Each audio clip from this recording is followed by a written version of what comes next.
2 weeks ago, on a dark, moonless night, the lights in my toilet suddenly turns on by itself. I was sitting here in my study room, using the computers as always, and the lights over there just suddenly turns on.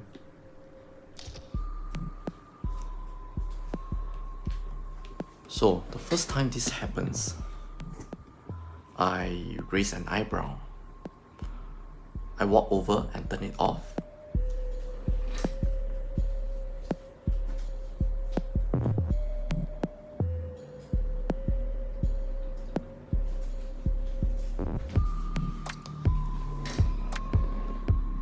But a minute later, it will turn on again.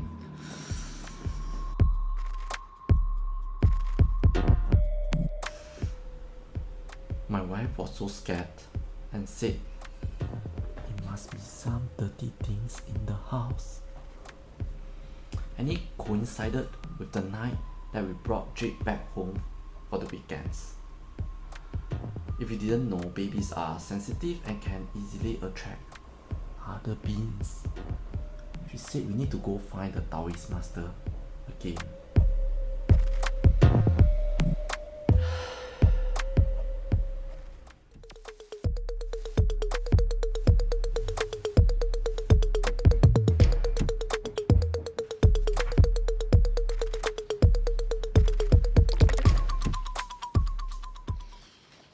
But in the day, my rationale brain kicks in. You see, the lights will turn on and off even in the day. But that's not how ghosts behave, right? So I listed out 3 possible causes. 1, the LED lights. 2, the switch.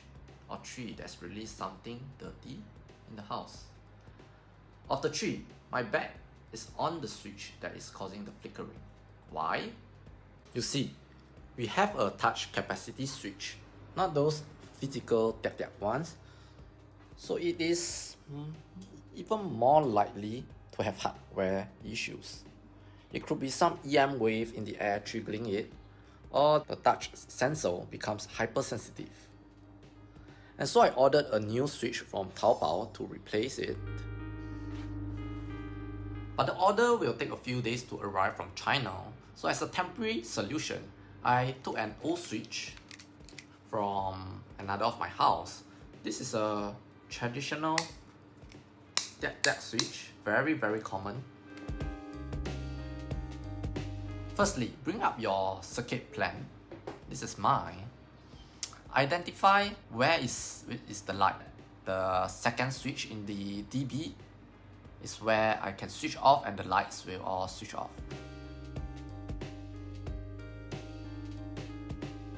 Switch it to the off position. You see, my bedroom doesn't work and the toilet switch also doesn't work anymore.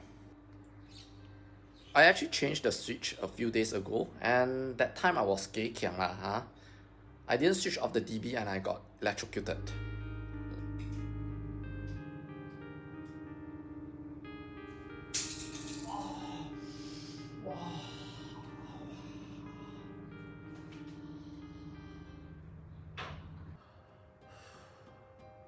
Won't die lah, but you won't like it. I always thought if I'm careful and don't touch the brown wires, which are live with flowing current, if I don't touch them, I thought I will always be okay. But I found out that's not true because I got electrocuted without touching any wires. What happened is that I only touched the casing, the interior casing that is. I believe the switch is very spoiled and got 着电, which means the electricity runs in places where it should not, like this interior casing. So the first step is to always switch off the DB. Let me show you the second step, which is taking off the outer casing, aka the faceplate. Okay, to take out the faceplate, it all depends on the model of your switch. Mine is a Livolo. I'll try my best to show you. Basically, you take a screwdriver, try to press down on those openings. Usually, yeah, not too much force either because you might break the whole faceplate, yeah, okay, see, it comes off. To take out the faceplate for this traditional tiap-tiap is actually much easier. So usually at the bottom you'll find that this is a slight opening here. So if you're at a wall, you'll feel that there's a hole. Just use your screwdriver, poke in, twist a bit, move it around and you'll come off. Next, unscrew.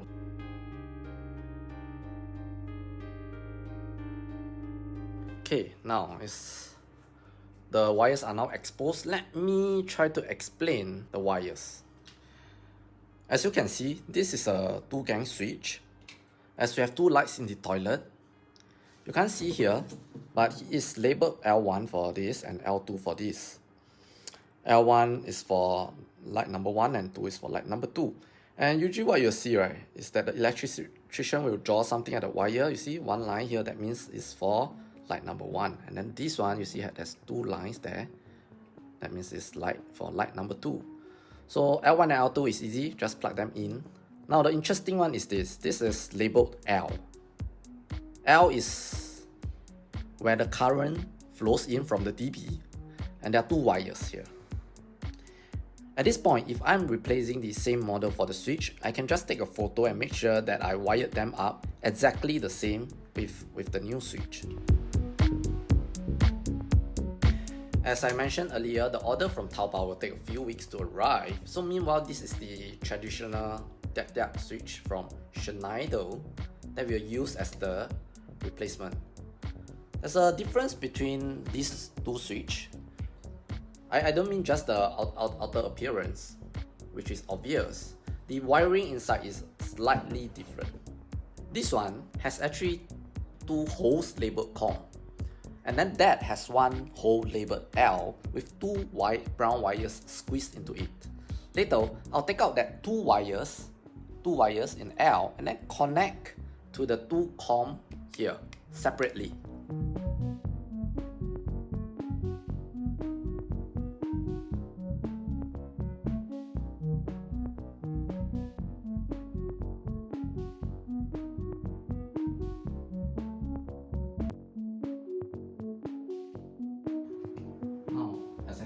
There's 2 wires from L just now. We have to put it into the 2 separate COM, one here, one here.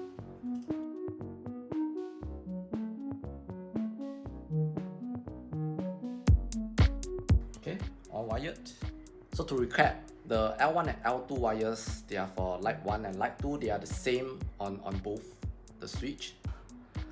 Let's switch it back on at the DB. Okay. Up. See? It works.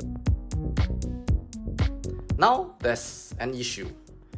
If I go to my bedroom, the lights doesn't work. Why?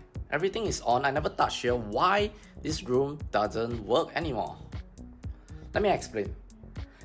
This is because for this kind of tiap-tiap switch, all the COM wire must be connected together so that the current can flow to the other power points. So basically they can flow to the other room. This is complicated. Let me clarify and show you how the wires are run in the house.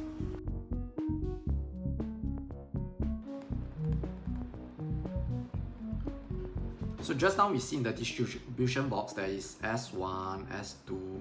So we see in the distribution box there's S1, S2, S3 and so forth. So for our light is connected to S2, so that means there's a current flowing from this distribution box S2 outlet to the switch here. And then what happens here is that there's another wire. So let me label. So this is COM and this is L1, light 1. So what happens is that L1 means that it goes to a light. So what happens is that the L1 wire goes to the light.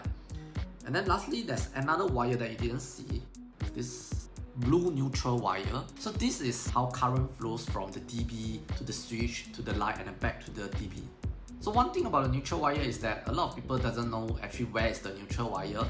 At the switch, right, we saw actually like 2 brown wires that's connected to 1 gang of the switch. 2 brown. A lot of people thought, shouldn't it be like 1 brown and 1 blue? No, one live wire and the other one neutral wire. But no, the neutral wire is actually found only at where you connect the light. So if you were to open up the lights, let's say on the ceiling, you open up, you'll see a brown wire and a blue wire. That's for the toilet. So let me now draw another room. And it's also connected to the same S2. You're taught that, okay, this is how it's connected, right? This to this, and then again this goes to another light. This is for another room. If you thought this is how they are connected, then it is wrong. What happens is that there's no wire that goes from S2 directly to this room. What actually happens is that there's a wire that goes from this switch to here. Because these two switches are close together, so when you see that they are all labeled S2, how it runs is that the current will flow through here and comes here. The reason why the other room is not working is because they are not connected.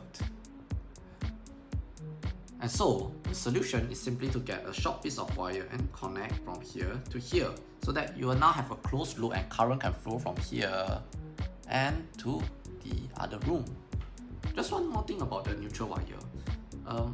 Some smart switches needs the blue neutral wire, but for Singapore, we don't have the neutral wire at the switch. Remember I said it's at the light, it's not at the switch. And then you have to take note. You usually also see this yellow and green wire, and that is for grounding. Do not think that is for neutral, you can't connect that. So as I said, so the solution is to connect these two comms with another wire, but I don't have it.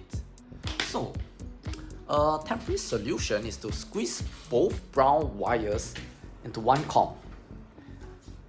When I do that, the second light will not work, which is fine for me as this is a temporary solution. We can survive with just one light in the toilet, but I'm not going to show you now. Basically, you just take out from the comm and then squeeze it into this first comm.